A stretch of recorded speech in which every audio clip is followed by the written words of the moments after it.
this is, of course, remember that I gave this presentation to the commissioners prior to the Apple discussion, so I couldn't talk about what was going on there. Recognize that another attribute that we have for the energy sector is Duke's investment in a solar R&D facility. What they've got down at Sherrills Ford at Marshall Steam Plant is a number of different solar panels in different configurations. One-dimensional, fixed, one-dimensional tracking, and two-dimensional tracking devices that are down there.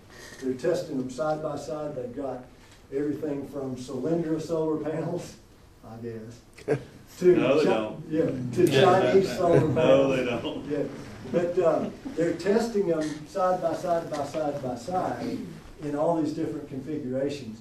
They're using their smart grid equipment to ship that data back to downtown Charlotte so they can analyze which is the best facility here. So we get the R&D knowledge, we get the smart grid knowledge, and we get to sell from both sides of the opportunity. Here's recent announcements in the both, this is broken up by sector. Manufacturing, information, which I also include, you know, we've done Secor, Corning, Alcatel, Draka, Prismian, CommScope in multiple configurations. All of those entities, when you think about it, we've been making communications products for 40-some years here. That's something that we can argue in that information sector. Not only are we at the data center end of it, which is the storage of data, but we facilitated it through the production of communications devices for many, many years. So let's take a look at, I meant to go through here. Certainly some of the most recent activities, SureTape and the announcement of the redevelopment of the Paramount auto dealership down there, GKN and their purchase of Getrag's facilities in Maiden, as well as the GKN facility in Conover. 3 automotive production facilities for GKN here in Catawba County. That market sector is providing new opportunities. So don't be surprised if there aren't new opportunities that arise as a result of that purchase. Hickory Springs and their Innovation Center, we haven't talked a whole lot about the side, we talked about entrepreneurship, but we haven't talked about the innovation assets that we have from the NC Partners in Innovation to this entity I consider an innovation think tank. You know, all of these entities that we have as supporting institutions for any size entity. So we've got those. Convergys just announced an 88-person job fair on Sunday. Looking for new folks. They've got over 600 people on site. Fiserv continues to grow and do well and provide opportunities in the financial customer service sector. The new facilities at the Eco Complex, at the simulated hospital, and I've already mentioned the international activity that's out there. I know I'm going quickly now. What is good economic development? I've already said developing arguments that make sense. Why do you rob banks? That's where the money is. Why would any company come to Catawba County? Because we have these entities here that make sense, that will be of support, and these other economic mechanisms that are here. The arguments that we make are all well defined, I hope, in there. What we did with the data center world and what we're hoping to do with our target sectors of energy and continued targeting approach towards manufacturing is develop different rationales that will support that sector. What we did with data centers, we started developing a park that was specifically for data centers. Nobody else. That's what we told them. We would have sold it to the titanium company had we been given the opportunity, but we didn't tell the data center people that. So develop specific opportunities that are fertile for that target market sector. develop arguments that strongly support it. We did marketing, we developed websites that are specific to the data center market. Go to www.datacentersites.com, that's ours.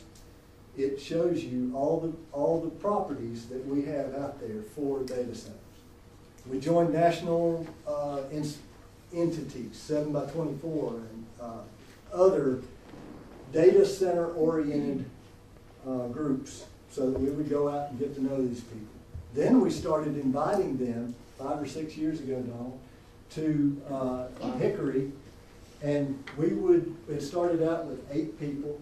This past 3 weeks ago, we had 50 data center consultants in Hickory, North Carolina. Why the heck would they come here? Other than we've built up this event where it's not 1,200 people, it's 50 people. They come to town, they get to spend several days in Hickory every year as a result of this function. So they've gotten to know each other, they love to come back, they fight to come back. We keep it a limited group and a powerful group so that they can advise people that they advise about Hickory, North Carolina, and North Carolina in general for data center opportunities. So very,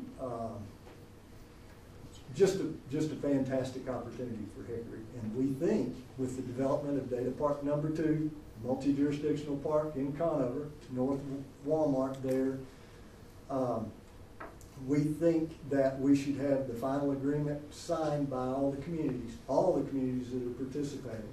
Somebody was talking about coalescing.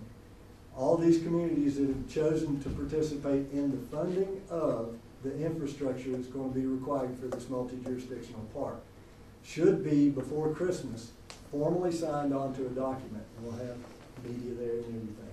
But we did so well at Apple, we sold the entire site and more, that we think the opportunity to develop multi-jurisdictional Park 2 is out here. And so everybody gets to take advantage of that recruitment, whether you're in Hickory or Conover or Maiden or town of Catawba or in Catawba County in general. Those are our 5 partners working together to try and accomplish something that no one of them could have done or would have done by themselves.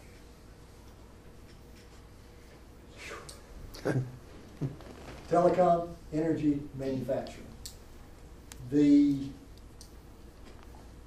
tend to think about data centers as the Googles, Apples, Facebooks, these enterprise data centers that are out here that are huge standalone entities that want to be in a rural setting, they don't want to be near anybody else, and they require huge power and all that. Well, a data center can be any of these opportunities. With the Health Information Protection Act that's going to be fully enacted in 2015, all your medical records are going to have to be stored somewhere. Somebody's going to have to be able to go out here and take a look at these records and analyze them. So there's going to be job opportunities within that sector. There's a lot of different opportunities while Lincoln County is developing a data center site. And everybody else, now that they know what a data center is, they're thinking, we got to have one of those, because Catawba County has one. Then we're going to be going down the road and around the curve and working with, drilling down in the data center market, trying to bring them to multi-jurisdictional park number 2 within these sectors, not just these. We're still going to go after these. Are we looking into industries as far as the security of these data centers and developing employment? CVCC has a great security program for data centers. So does Caldwell. Is Sony on your radar too? I can't tell you who's on the radar. The one that might have the most immediate impact may be the medical data centers. There is infrastructure in place already for that. Just a question, back up in Virginia when AOL first put their data center in, they were the pioneers, and they had to go out and they had to build the infrastructure. And one of the things that a national and then international data center has to have is multiple redundancies, okay? And you can, the data centers, you well know, the first thing they look for is a power grid that can give them all the power they want. And if grid A goes down or quadrant A, they go to quadrant B and so on. They never can shut down. The second thing they have is communications. And one of the things that AOL did is they worked with all of the tier 1 communication terrestrial providers in the world to make sure that they had their trunk lines running to AOL's facility. And the reason now when you go up to Virginia, every major data center in the world has a facility somewhere within 20 miles of AOL because those lines are already there. You can build a park and call it a data center park, but if you don't have the telecom, the redundancy and stuff, they're not going to go there. Maybe a smaller data center, yes, because the local carriers can handle it over their trunk lines.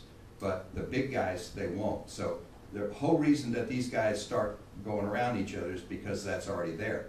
Is there any engineering planning going on to make sure that those facilities are further enhanced here? Are you working with DukeNet by any chance on maybe a cooperation agreement to provide that kind of infrastructure? I can tell you that all of the city managers and county managers who've been involved in this have already put all of those things in place and working with many partners. It's there. And it's been there for decades, we just didn't know it. Scott does a good job. Scott doesn't know. Okay, so that means we're going to have broadband in Catawba very quickly? The infrastructure in place. I would say the reason we got Apple was because all of the attributes were in place and we made promises to be able to make it happen quickly. I would think we'd be crazy not to set the stage or develop that garden for somebody else if we were developing a new business Oh, plan. I agree. I mean, you've got the major, cornerstones there. Yep. But continuing to build it and making sure that everybody is aware of that. Yep. And I'm sure you're doing that. Yep. This whole information sector, of course, we're going to expand beyond just this green block.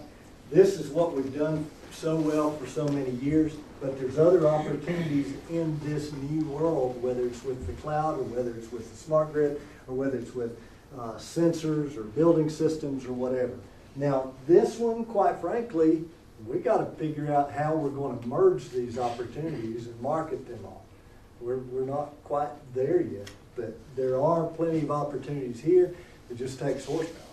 So how do we get there? Well, one of the problems too with especially the smart grid is that there's technology that came out 10 years ago that was very advanced and has now become the industry standard, but they're already 2 generations beyond that. So it's advancing faster than we can implement as far as a meter on your house. So the problem is the industry themselves, the energy providers or the commodity providers, have not settled on the technology because it keeps advancing. It's cheaper, more efficient, more data, and of course they need more data centers for it. So that's become the issue. Is you got it's like beta or VHS or Blu-ray or HD DVD. Which one do you go with? And there'll be 4G or 5G. That's right. There'll be something in the market that will cause a major player to go that direction. Probably most folks will follow. We're waiting on that to happen. I'm going to try and wrap this up. And I got 2 or 3 more slides, I guess, and I just want to make sure we've covered. Energy, I've already made this argument to you. I think there are strong opportunities within the emerging energy field and tying into Charlotte. Now, realize that we don't think tying into Charlotte is the panacea. We want to continue this being Hickory in the middle of North Carolina. I mean, you've already seen that I'm not necessarily the strongest supporter of the Charlotte Regional Partnership and the marketing effort that's going on there. We do get leads from them, so I got to be careful as far as, we get leads, we work with them. Do I love the way it's managed? I don't. Are we fighting that fight? Yes, we are.